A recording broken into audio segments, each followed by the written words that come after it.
Cook with Comali season 6 கடந்த வாரம் launch பண்ணி இந்த வாரம் முதல் காம்படிஷன் சுற்ற ஸ்டார்ட் பண்ணிட்டாங்க.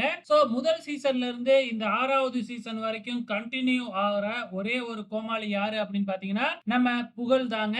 புகழோட பாணி அப்படின்னு பாத்தீங்கன்னா பெண்களிடையே வந்து ஃபிளாட் பண்றதுதான் அவரோட பாணி. இது வந்து ஃபர்ஸ்ட் 2 சீசன்ல பயங்கரமா ஒர்க் அவுட் ஆகி நம்ம புகழ் வந்து பாத்தீங்கன்னா பயங்கர புகழுக்கே போயிட்டாரு. நிறைய சினிமாவுலலாம் நடிக்க ஆரம்பிச்சுட்டாரு அப்படிங்கிறது நல்லாவே தெரியும். ஆனா அத இப்ப 6வது சீசன் வரைக்கும் அதையே செஞ்சுக்கிட்டு வராரு. இது ஒரு சிலருக்கு பிடிக்கவே இல்ல. அதுலயும் இந்த சீசன்ல வந்து கல்யாணம் ஆன நம்ம சபானா கிட்ட அதே ஃபிளாட்டிங் தான் பண்ணிக்கிட்டு இருக்கிறாப்ல.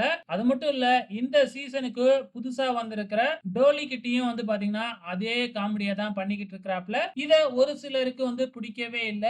ஓகே ஃப்ரெண்ட்ஸ், புகழோட இந்த அணுகுமுறைய பத்தி நீங்க என்ன நினைக்கிறீங்க? மறக்காம இந்த வீடியோ கீழ கமெண்ட் பண்ணுங்க.